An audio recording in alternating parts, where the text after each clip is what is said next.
Hi everyone, welcome to Tim's Vinyl Confessions. I'm Tim Durling. Thank you for tuning in for this episode. This is a reboot episode. It's on my Aerosmith cassette collection. I did an Aerosmith cassette one a long time ago. Didn't have them all. I just did what I had at the time. But now I think I've got all of the Aerosmith band stuff, not counting any solo stuff. So there's a combination of US, Canadian, original reissues here. So I'll get some cool things to show you. I'll start off with the first Aerosmith album, and you may think to yourself this is probably a reissue based on the fact that it takes up the full front of the J card, and it is. It absolutely is. You can tell by there. That's the what the reissues look like. That came out in 1993. This originally came out in 73. You can also tell by that serial number there. So this is a U.S. version of the reissued Aerosmith debut album. You know, for a cassette, it's pretty much got everything in it that the record had. So well done on these reissues. Not many of these, there's a few of these in this series, but most of them are older than that.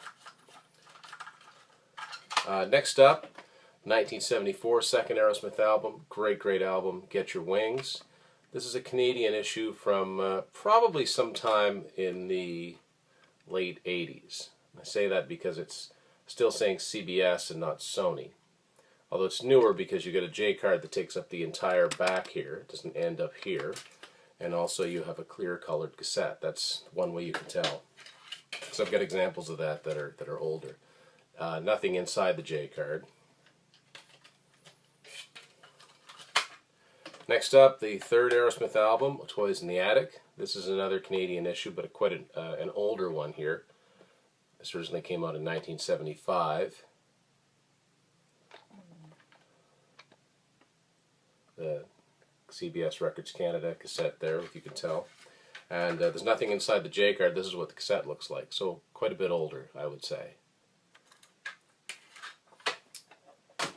Next up, one of my favorite Aerosmith albums. This is Rocks.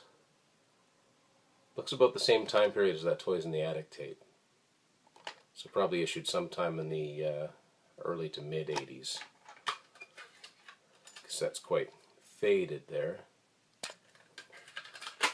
Next up is a U.S. copy of Draw the Line. This originally came out in 77. This is one of the CBS tapes that listed a few, but not all, of the song titles on the front cover. And also the song titles are not in the right order for some reason. They would do that too. This is what the cassette looks like. And this is the first one that had some kind of credits in it for the original issues. No lyrics. Next up, the first of what would be many Aerosmith live albums, Live Bootleg. This is a Canadian issue. Fairly old issue of this one. This is when the cases were clear, but CBS would put a sticker on it. They did that in Canada. And that's what the tape looks like. Next up, one of my favorite Aerosmith albums, one that rarely gets talked about, and this is probably the oldest cassette I'm going to talk about, is Night in the Ruts. This originally came out in 79. This is like the yellow-ish colored CBS. The tapes and 8 tracks looked like this up until about 1982. I actually kind of figure this tape probably doesn't even work. It's pretty old, but a great album. Next up is another one of the reissue series, at least as far as the J card is concerned. This is Aerosmith's Greatest Hits. Still remains a good compilation to get into the early Aerosmith stuff. 10 great songs. So it's a Canadian J card. Now, when I got this, the tape inside of it's actually quite an older one, but still a Canadian one. So kind of a mixture there, but it works for me. It's the same album. So this is what this had inside of it, and the Greatest Hits one also had all of the other albums that were in that reissue campaign. Next, an overlooked album, because it's the one that Joe and Brad weren't on. Brad was in one song. Rockin' Hard Place from '82. It's actually quite a heavy album for Aerosmith. I like it. Wasn't a good period in their career, or their lives for any stretch of the imagination, but they still managed to stick out a good album. This is a US copy, quite an old one I'd say from the way it's printed on there. And this one had a little bit of credits in it and also lists the previous albums and the songs on them.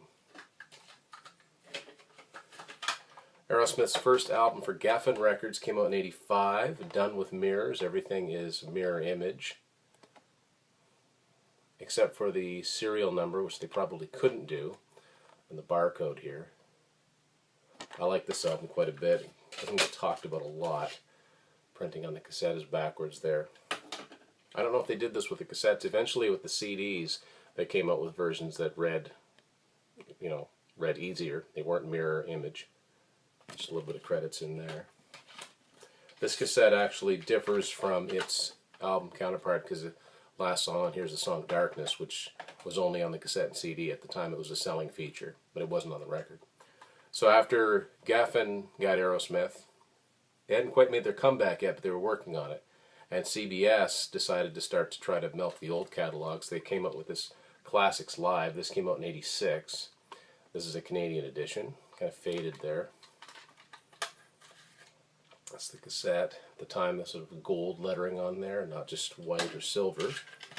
And if you bought tapes in the '80s, you see a lot of them that looked like this, like CBS ones. Now conversely, the next one I'm going to show you, the next year they came out with a second volume, Classics Live 2. This is a Canadian edition, but it's the reissued. It's the reissue series from '93. The last one of these I have to show you. Probably stand to get another case on this. Got a little bit going on because there's actually a band photo on the back of it, which they did put a little bit of work into it. There's the cassette itself, and inner sleeve. A lot more going on inside of this. Basically everything that would have been inside the original record and the original CD. So well done on that. Because older cassettes tended to lose out when it came to all the credits. So the big Aerosmith comeback album, Permanent Vacation, 1987. This is my version on Geffen. It's a Canadian issue. Now there are, Jex actually pointed out to me that there's a version of this that had red lettering. He said, should I have bought that one? I said, yeah, you should get that one. I've never seen one like it. So it's a variation of this where it's all in red. There's the cassette itself, and this folds out.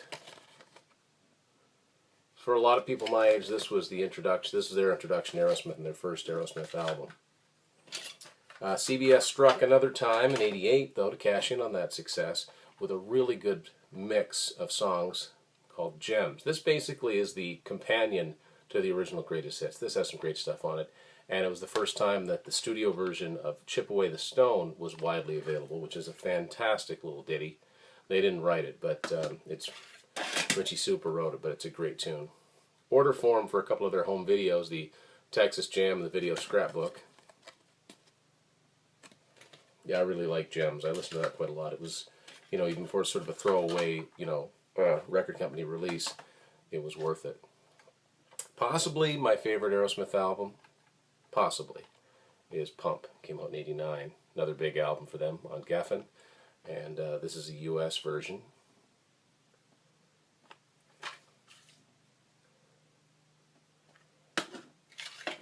They're on top of the world at this point. Young fans, new fans. They did what so many bands of their age tried to do. They became hip. They became really cool during this time period, which was hard to do. So the next thing that came up from Aerosmith was Pandora's Box, which I don't have on cassette. That was a box set. The next studio album was Get a Grip. This is my copy here. It's a US copy. This was their final studio album for Geffen. And by this time, the packaging inside cassettes and CDs weren't all that different. Some of this artwork made its way into the singles from this album too, of which there were quite a few, and all the lyrics.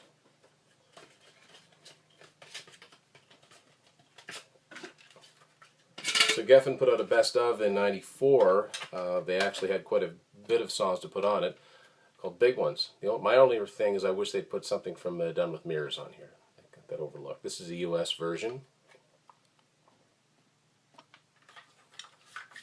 And this was a useful compilation at the time, but for the most part, I got to be honest, these are the songs that I don't reach for because radio plays them all the time anyway to this day. But anyway, cool packaging, all the lyrics to the songs. This featured Deuces Are Wild, Blind Man, and Walk on Water. Those were new songs. Well, quasi-new songs at the time this came out. Then it was back to Columbia and Sony for their next album. It came out in '97, 9 Lives. This is the second cover. The first was banned, and that's the version that I have on CD if you look at my Aerosmith CD episode. This is a Canadian version.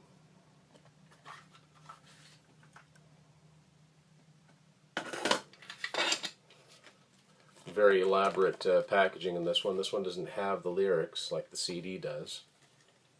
I've never seen this on record before. I'm sure it exists, but it might not. The late 90s were kind of a weird period unless it gets reissued. So then also, right around the time that came out, Sony put out this kind of other compilation. It was a limited edition thing, but I kind of like it. It's called Made in America. And all it's got on it, you can see here, it's got 6 songs on it. And one of them is a live version of One Way Street from the first album. It was recorded at their Mamakin Music Club. So this is a Canadian edition of this. I got it on CD as well. I don't think there's anything rare about it. It's just, it was cheaply priced. They had it in the stores, easy to see. So it was like, oh, why not? Plus, it was another chance to get people to listen to Chip Away the Stone, which is such a great song. So then Geffen Records had the right to put something else out, even though they'd switched to Sony. And something you don't see on cassette all that often is a live album, A Little South of Sanity. So this came out in 1998, kind of a career-spanning collection. And they had to put it on 2 cassettes. So this is the first cassette. Some of the graphics that made its way inside the CD. It was a double CD. And second cassette, this just has the song titles listed on it. It's the cassette itself. Very rare that you see this one on cassette. And this kind of finishes things off. Band sounded good on this, and it's a good selection of songs. And I think the last Aerosmith cassette that's available, not my favorite album by any stretch of the imagination, but Just Push Play from 2001. I don't have a lot of cassettes from the 2000s. There you go. Again on Columbia. Yeah, I'll be honest, I really don't like this album that much at all, but there it is. And there's all the lyrics and credits. So that's, as far as I know, that's all of the Aerosmith album, you know, unless you get into the cassette singles and EPs and things like that, or maxi singles, but all the studio albums, all the live albums. And I think, did any come out after that? Let me know. And thank you for watching Tim's Vinyl Confessions.